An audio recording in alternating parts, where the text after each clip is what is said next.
Hey, how are everybody doing today? I'm Scott from Cowboy Leather. Hope everybody had a good week. Hope you stayed busy. Today we're going to talk a little bit about some of the tools, primarily the rotary punch. Handy tool. They can be expensive. This is a CS Osborne. It's been around a while. This one here, I don't know what make it is. I can't remember where I got it. But anyways, what we're going to talk about is the punches themselves. What happens is as everybody's used these things for a while, we know that these punches themselves get kind of dull or bent or whatever. Well, what's happening is, hey man, here, this just driving me crazy. On the end of these, you got a brass anvil in here. Brass is supposed to be softer than steel. And we know that these are, some of them go from itty bitty small hole all the way up to a pretty good size hole. Well, after a while, excuse me, they get dull, get wore out.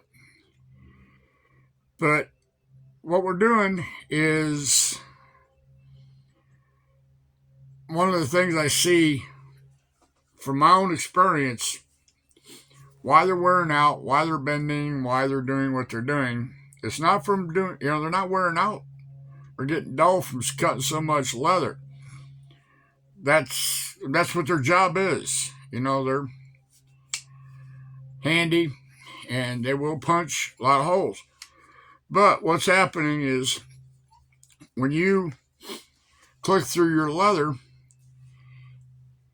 I don't know about everybody, but when you click through, you get through that last bit, it goes click, and it bangs up against that brass anvil.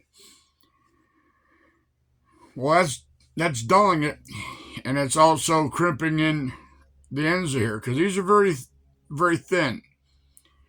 You could feel a little bit of sharpness, but, not much. I mean, you won't cut yourself on them. But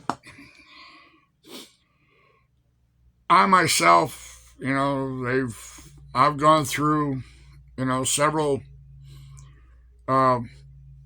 punch, whatever you want to call them, like a fancy name for them. I've gone through a lot of rotary punches. It gets kind of costly after a while. Now, some of it you can blame on the manufacturer of the punches themselves. Some, and I would say probably more so, it's the operator error. All right. What I do is, so it goes through smooth and comes out smooth, I take some beeswax, which you can get quite a few places, and you just go around, and like say you want to use, we'll say the number 4. What I do is I bring the number 4 around,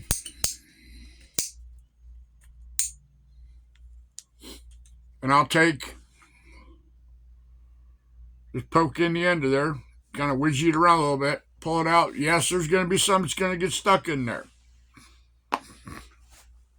but you've kind of sort of not really lubricated it, but you've given it something to slide by. Now, I take a piece of scrap, and let's just say this is my good piece. I lay this piece underneath,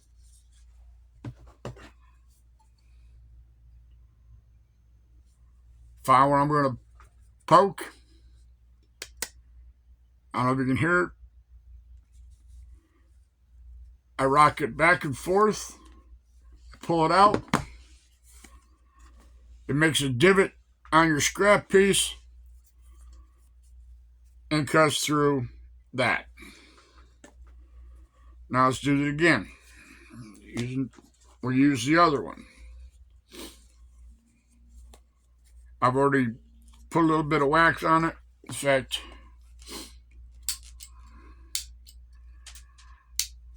I don't know what number that is, but I'll try and shut up and let you hear it. Now, if you listen, hear that one click, hear that second click, that tells me that it's all the way through.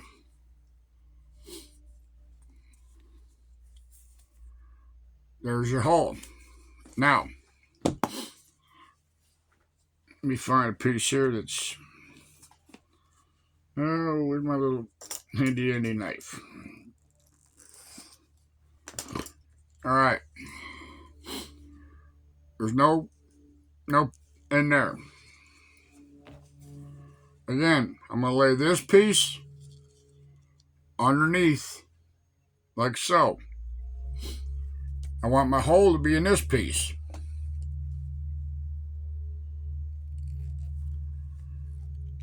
One click, two click.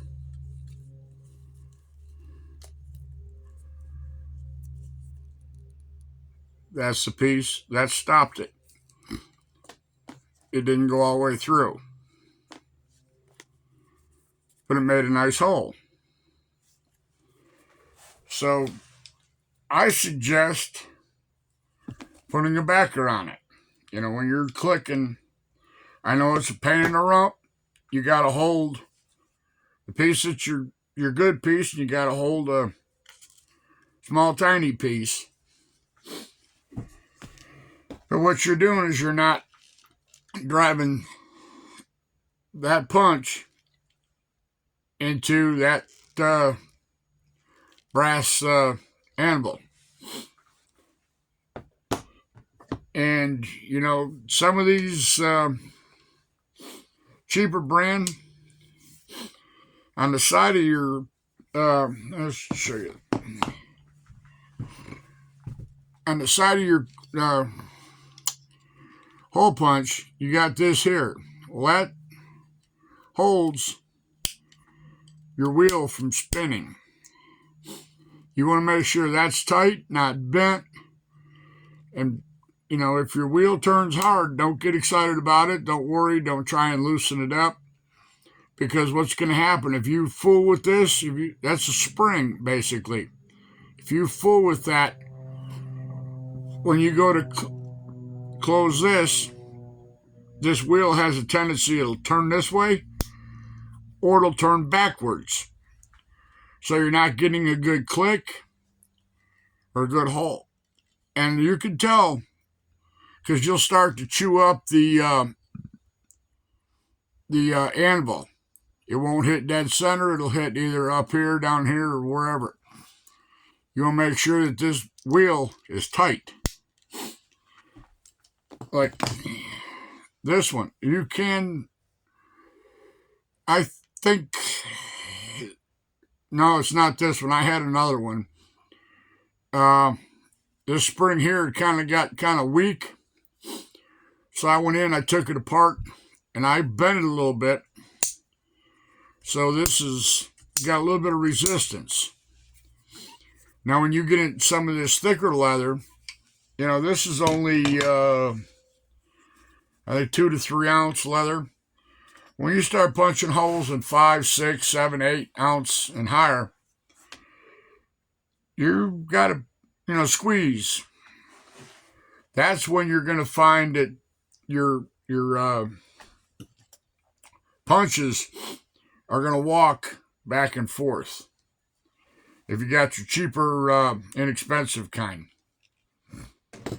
You know, I find, even if I'm using a drive hole punch, I still put a little bit of wax on it. I just put a little run around there once, give it a little poke. And I still take and put a piece of leather behind it.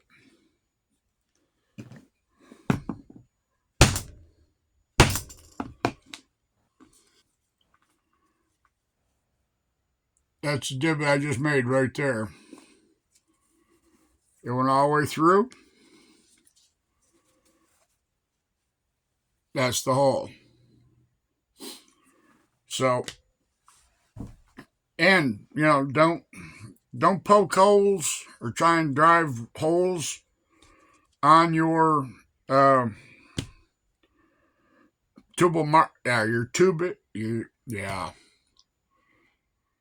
on your tooling or stamping, marble or granite or whatever you're using. Don't. It's bad enough that we use a poundo board, which still after a while is going to bend these things closed. Now, an old timer told me, he said, if you do get one, he said, it's getting a little dull.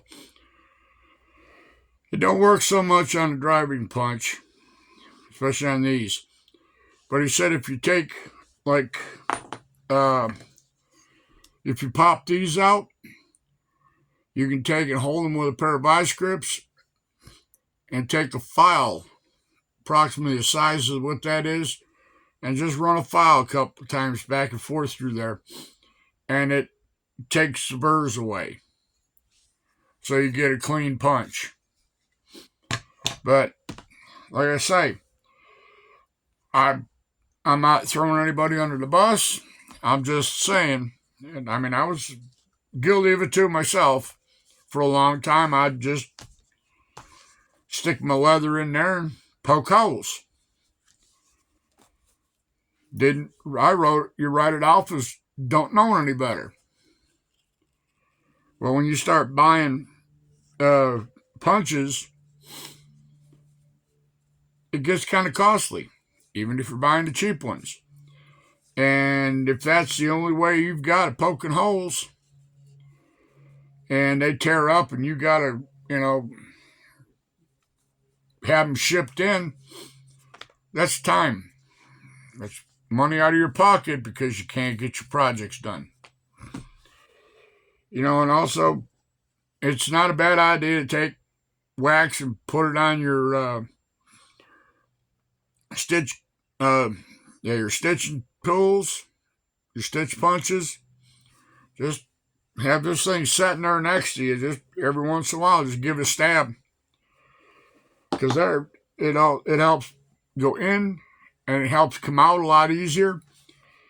And you're going to leave a little bit of wax in the leather, so when you go back through to hand stitch, your needle and thread are going to slide a little bit easier. Some people take and they'll before they start stitching, they'll take their thread and they'll lay it on here, put their finger on it, and run that thread through there. Just kind of put a little coat of wax on it to help it slide easier. Some people say they don't like doing it that way. It's all preference. But the less friction you have, putting your threading, punching holes, and if that punch works like it's supposed to, you keep them punches sharp, or keep them from having burrs on them, your holes will come out a whole lot cleaner than if you let them get all marked up and get them burred up. So, yeah, that's just a helpful, idea to possibly save you some money, save you some time, and most of all, it'll save you aggravation. Because I know when I go to poke a hole, I don't want to have to fiddle with it 3 to 4 times to get the hole to go through. I want to squeeze it, hear it click, and move on to the next one. So, that's it. That's the end of that lesson. Hope somebody, kind of goes, "Oh, yeah, I do that. Maybe I should do it this way." It's up to you. You do it however you want. It's your tool. But, you know, happy tool is a sharp tool and a clean tool. So, for what it's worth, that's just, 10, 15 minutes of free advice. So, I'm going to get out of here. The last video happened to be 40 some odd minutes long. Hope nobody fell asleep. But anyways, I'm Scott, Cowboy Leather. Hope everybody will have a good, safe weekend. And we'll be back with another video Monday morning or sometime Monday. So have a good weekend. Cowboys out. Bye.